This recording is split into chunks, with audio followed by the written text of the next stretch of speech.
काफ़ी दिन हो गए थे आपसे मैं बात भी नहीं कर पा रहा था। अभी हाल ही में एक केस आया मेरे पास।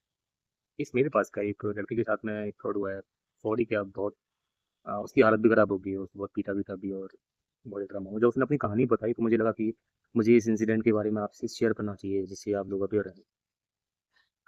उस लड़के ने बताया क्या बताया और उसके साथ क्या-क्या हुआ वो सब मैं आपको बताता हूँ एक बार। जैसे वो लड़का था वो दिल्ली गया था, दिल्ली से उसे अपने घर आकर आना था। और जो नोएडा का जो ज़ीरो पॉइंट है, वहाँ पे नोएडा जैसे हम लोग ग्रेटर नोएडा के लिए जब जाते हैं ना, तो वहाँ पे ज़ीरो पॉइंट है, जिसको ज़ीरो पॉइंट बोला जाता है, वहीं पे वो खड़ा हुआ था। कोई वाहन वगैरह नहीं आ रहा था, कोई भी बस नहीं आ रही थी, गवर्नमेंट बस नहीं आ रही थी, कोई भी ऐसी कोई वाहन उसे नज़र नहीं आ रहा था, जिससे वो जाता है आगरा के लिए। अकेला खड़ा हुआ था, आस-पास में कोई नहीं था, थोड़ी देर के बाद में एक और लड़का आ जाता है, कहाँ से आता है नहीं पता, लेकिन आता है वो और उससे बात करने लगता है कि भाई तुम कहाँ जाओगे? इसने बोला कि हम आगरा जाएँगे, मेरा घर वहीं पे है। उसने कहा मेरा भी घर वहीं पे है। चलो एक काम करते हैं कोई प्राइवेट वाहन सा निकलता है, उससे बात कर लेंगे, शेयरिंग कर लेंगे, आधा-आधा किराया दे देंगे, कोई दिक्कत नहीं है। तुम भी पहुँच जाओगे, हम भी पहुँच जाएँगे। ऐसे ही इनमें बात होती थी, थोड़ी देर के बाद में इसने शायद कहीं फ़ोन-वोन किया होगा, थोड़ा दूर हट के एक वैन आई, ओमनी थी उसमें, तो ओमनी वाले से उन्होंने बात करी, उसने बोला ओमनी वाले ने बोला कि हम लोग आगरा जा रहे हैं। मैंने कहा ठीक है, हम लोग भी आगरा जाना चाहते हैं। पैसे-वैसे की बात होगी, दोनों बैठ गए। आपस में लोगों में बातें हो गई, गाड़ी चलने लगी। थोड़ा-सा एक ऐसा एरिया है जहाँ पर घर वगैरह नहीं बने हुए हैं, थोड़ा-सा आउट सा एरिया जैसे है, वैसे उन लोगों ने उसको पीटना स्टार्ट कर दिया। पीट दिया, उसके हाथ-वाथ बाँध दिए, उसका फ़ोन निकाला, उसको अनलॉक करवाया, पैसे-वैसे देखे कितना उसके बैलेंस पड़ा हुआ है, लगभग 1 लाख रुपए समथिंग था। देन और उसके बाद जैसे ही उन्होंने लोकली रास्ते में जो भी सुनार की दुकान पड़ती है, रोड पे किसी सुनार की दुकान पड़ी, उन्होंने अपनी बहन को रास्ते में रोक लिया और सुनार की दुकान पर गए, वहाँ पे उन्होंने कुछ गोल्ड वगैरह खरीद लिया।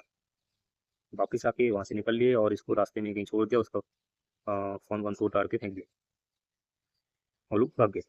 ये किसी तरीके से अपने यहाँ पे घर पहुँचा, पुलिस कंप्लेंट वगैरह करी, जब पुलिस ने वो केस मेरे पास भी आया, तो जब मैंने उसको ट्रेस आउट किया, तो पता चला कि वो उन लोगों ने ट्रांज़ैक्शन किया था लोकली आगरा से निकलते हुए, थोड़ा मथुरा की तरफ उन्होंने ट्रांज़ैक्शन वगैरह किया था। खैर कहानी वो अलग है, क्या कहाँ क्या हुआ? बस मोटा-मोटा ये है कि सुनार का अकाउंट वगैरह हम लोगों ने फ्रीज़ करा दिया। देन फ्रीज़ होने के बाद में अ उसके पास नोटिस सोनार के पास नोटिस वगैरह गया। देन उसने बताया कि ये जो ट्रांज़ैक्शन वगैरह हुआ है, फिर हमारे पास में कुछ लोग आए थे, उन्होंने गोल्ड का अपना कुछ परचेज़ किया था, ये सीसीटीवी फुटेज। खैर उस पे काम तो चल रहा है, क्या होगा वो देखेंगे। फाइनली बस ये बताना चाह रहा था कि इस टाइप के भी फ्रॉड होते हैं, है ना? तो आप लोग जब भी ट्रैवलिंग वगैरह करें तो अवेयर रहें कि जो भी अननोन व्यक्ति है, आप उस पे ट्रस्ट ना करें, बिल्कुल भी। और जो भी प्राइवेट वाहन होते हैं, है ना? जो भी पर्सनल वाहन वगैरह होते हैं, उनको लिफ्ट लेके कहीं पर भी ना जाएँ, क्योंकि पता नहीं है आप जिससे भी लिफ्ट ले रहे हैं, वो कैसा है, कैसा नहीं है ना? आपके साथ में कौन-सी घटना हो जाए, कुछ भरोसा नहीं। तो हमेशा इस चीज़ के लिए अवेयर रहें और जब भी ट्रैवलिंग वगैरह करें, तो सरकारी वाहन, बस वगैरह हैं, उनका सपोर्ट लें, ठीक है?